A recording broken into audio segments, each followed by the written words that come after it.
If you've already been through your Agile and Scrum training, you'll definitely recognize this picture. And you'll see that they have their idea there in the product backlog. You have your sprint planning, you create your sprint backlog, you have your 2 to 4 week sprint with your daily stand-ups or your daily standoffs, as one of my friends from China used to say. And then at the end, you're going to do a review of the potentially shippable product increment.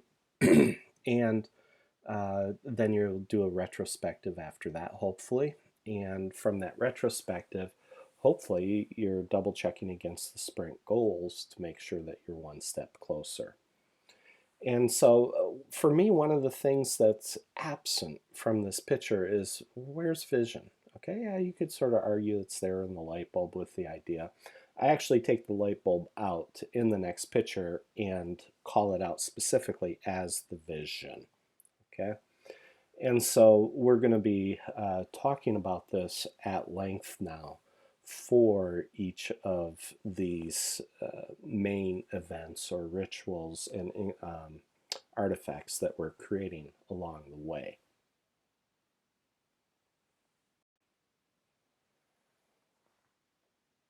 One of the first things that we try to do when kicking off a team is to do a product backlog creation workshop with that team. Hopefully we've done a couple days of training before we start with that team. We've now reduced the training down to about a day's worth, because you can listen to this presentation and some of the other presentations that we have out there on Flow and be able to come to the class prepared to do exercises only on one day, and the next day we'll do the product backlog creation workshop in order to get the team up and running.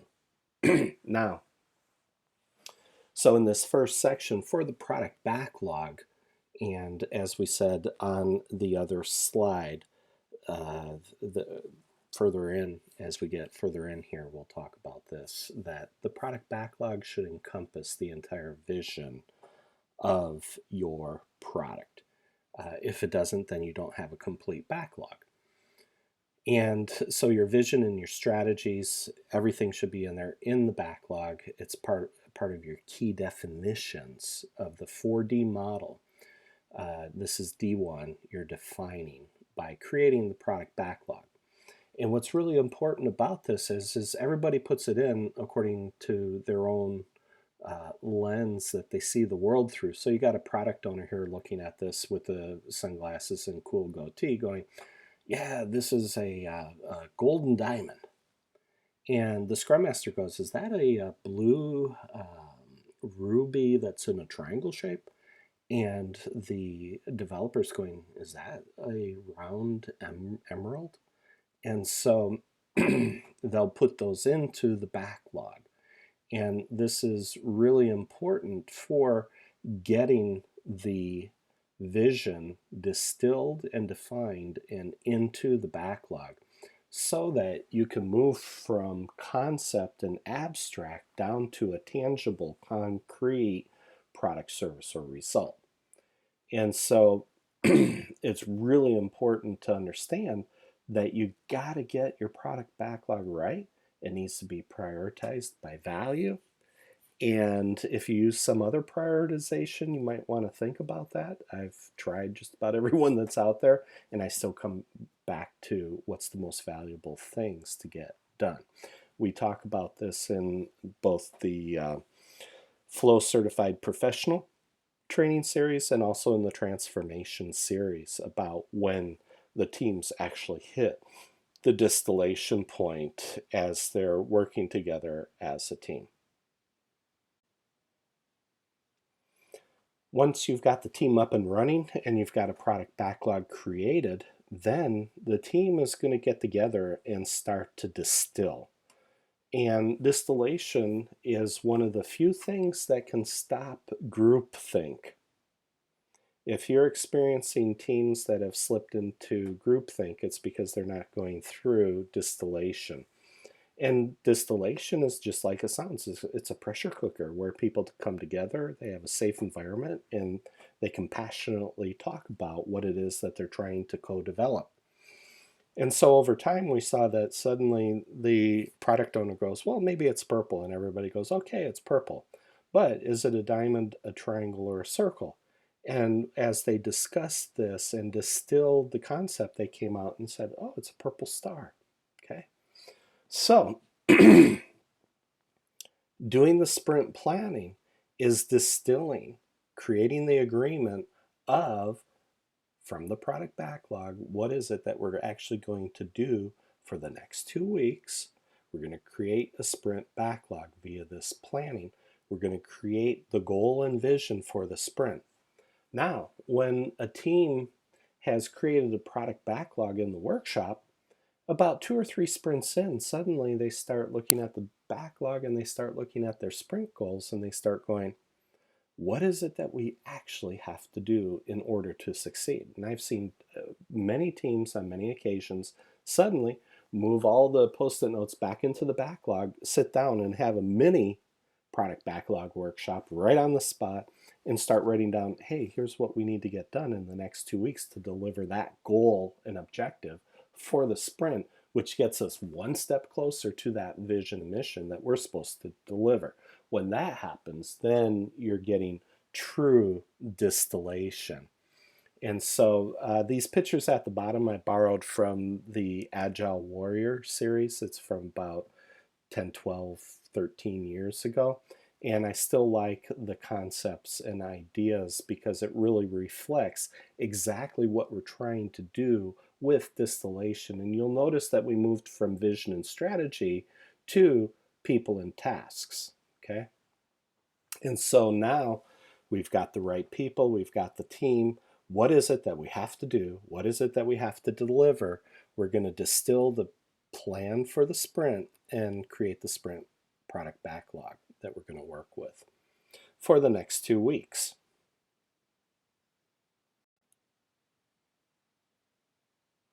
In creating the sprint backlog, some of the teams will use planning poker. It's optional. And we actually download an app these days. And in older days, we used to create post-it notes with extra small, small, medium, large, extra large, triple X large. And that was when we were working with the product backlog and trying to size a whole backlog using t-shirt sizing to give us a relative measure, because these aren't absolute measures at all. But if you have a deck of planning poker cards, or if you use the app, I would suggest using the app today is one of the best ways to do that. For the teams that are actually using planning poker, it's useful to use the points just to get into the discipline of understanding the relative size of the work to other work that you're doing.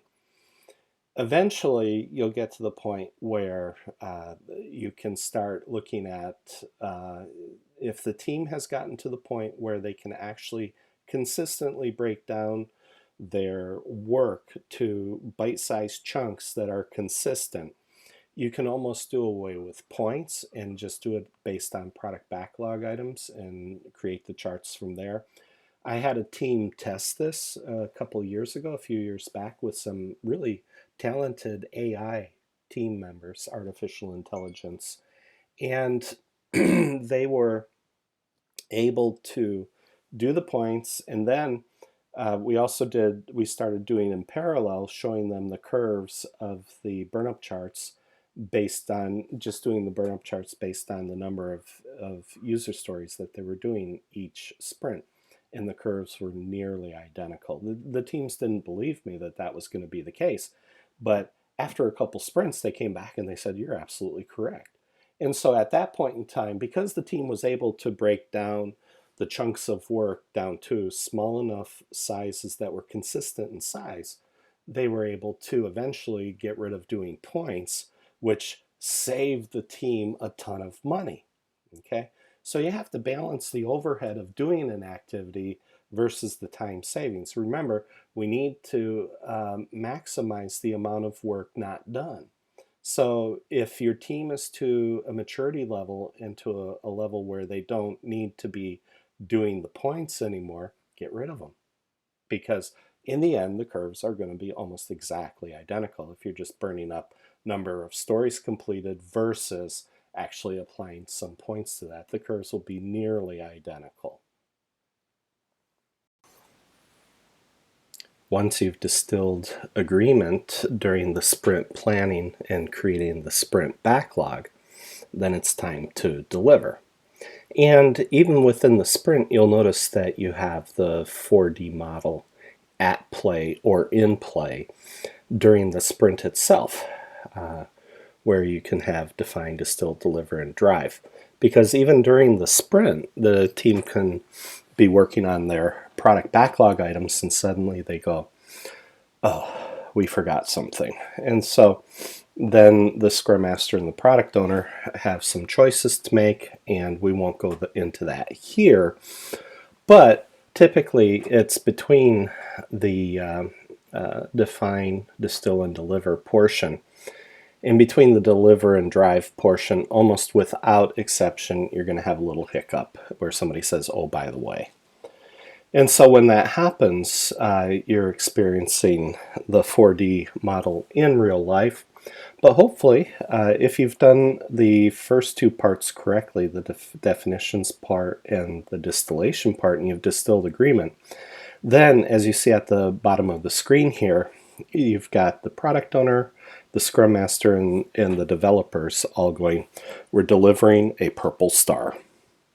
And so if you're using points or tracking the number of product backlog items completed during the sprint, depending on how you want to do that, you might do a burn down chart. I prefer burn up charts for many different reasons. We won't go into that here. If you want to know why, I think I mentioned that in the reporting part of the flow transformation series. So if you want more on that, go there. And we do use the Kanban boards. Sometimes we'll use swim lanes. It depends. You can color code the post-it notes depending on your needs, so you can customize that. And so that's basically what you're going to be doing every day. But the main thing is that we're still in the VSPT, we're still in the P and the T with the people and tasks. And for the daily Scrum or stand up or stand off, as my friend from China used to like to say, you can be doing those every day. And it's really tough to keep the discipline there. A lot of teams I've noticed, especially in environments where there's a lot of resistance, this is one of the first things to go. This is one of the first disciplines to go. This is a daily ritual or, ceremony, whatever you want to call it, that is really powerful. And I remember one of the executives was horrified that in a meeting they were basically told to be quiet. They used a little bit more colorful language, but the idea is that the stakeholders are allowed to be there. They are not allowed to participate in the daily stand-up. So depending on the context, we need to help the executives understand that depending on the type of meeting, if you're using Agile, you might not be able to speak up. You can have a chat with the team afterwards. But during that meeting, that time is protected.